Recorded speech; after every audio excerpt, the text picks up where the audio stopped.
for 9 months. Yes, what can you say about this po? Yung mga sagot po ni VP Sara and the sagot po ng Mercado. Well, may allegation si VP Sara na sinasabi niya parang disgruntled employee, and may allegation po siya na parang nagsusolicit daw something like 16 million. But it was answered by Yusek Mercado. Parang ang sinasabi niya parang it's a project ng supposed ng DepEd, at parang wala namang perang involved. I think it's a machine, something like that po. So, one allegation against another allegation. So, yun po. Sir, balikan ko lang din yung presentation yung kanina kasi you mentioned this word plunder, no? Pandarambong. First time din namin narinig ito ngayon sa pagdinig. Ano po ba, can you elaborate lang mostly po yung... Well, because the money involved here is not loose change. Hindi naman po ba yung pinag-uusapan dito. We are talking here of hundreds and hundreds of million peso na hindi po maipaliwanag kung paano po talaga nagamit. At kung makikita po natin dun sa mga line of questioning at sa mga answer, parang hindi po nagtutugma yung mga lumalabas, yung mga parang halimbawa po yung mga medicine and food, at saka yung mga purchase of supplies, parang lumalabas parang parang bumili sila ng purchase of supplies worth I think 40 million. Meron pong 40 million, meron pong 35 million. Pero ang tinitataka po namin bakit wala man lamang butal. Parang sakto po lahat yung mga numero, at kagaya po ng tinanong namin sa COA, parang lumalabas, sinasabi nga po nila, kaya nga ito daw po na red flag dahil parang hindi nagtutugma sa mga ebidensya na pinipresent. Or yung iba, wala talagang ebidensya. So, kaya nga po nagkaroon ng notice of disallowance. Sir, gaano ka-importante yung pag-attend ni Vice President? Kung gaano kahalaga na pumunta sana si VP Sara Duterte sa hearings ngayong may allegation na ganito si former Yusek Mercado? Well, tingin ko napakahalaga dahil siyempre kung yun ay nasagot niya agad under oath, at least medyo magkakaroon ng timbang. Kasi po yung sa press con, wala naman po, it's not under oath So, you can say anything you want.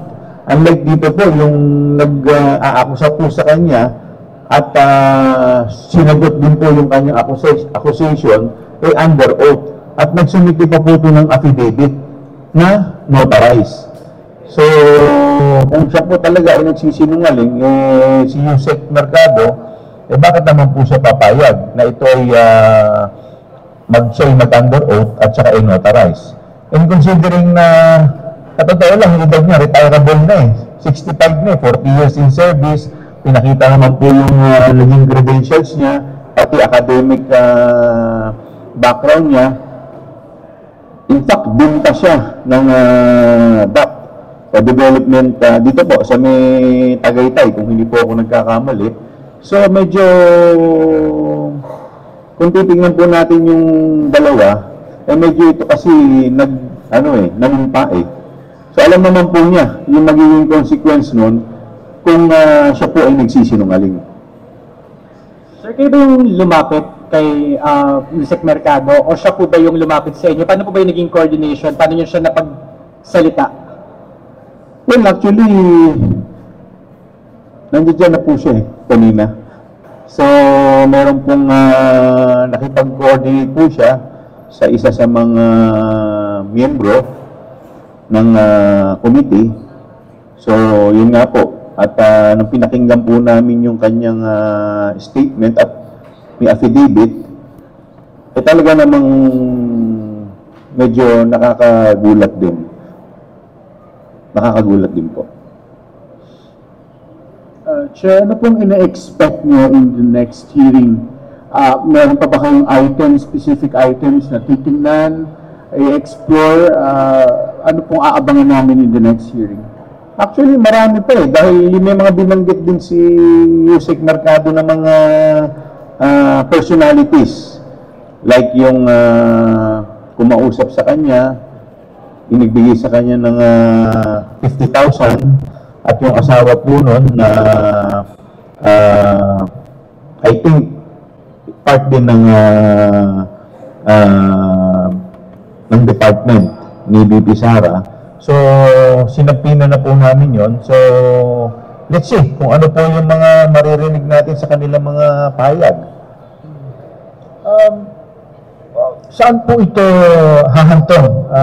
Is this going to lead to prosecution, impeachment? Because, syempre, ang sinasabi ng iba, case build up. That's what the committee or the House is doing. Pero sa inyo, ganang chairman, ito saan matatapos lang? Well, sa ngayon po, kasi ginagawa natin to in aid of legislation pa Diba? So, may mga nakikita na kami mga loopholes.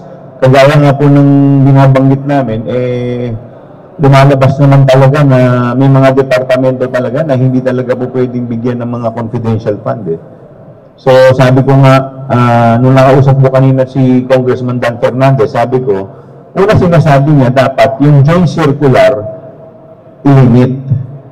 Pero ang sa akin pong paniniwala, dapat ang ilimit po yung ahensya o departamento na nakakatanggap po ng intelligence fund at confidential fund. Lalong-lalo na yung mga departamento at ahensya na wala namang kinalaman sa information gathering. Otherwise, magiging subject lamang ito sa abuse.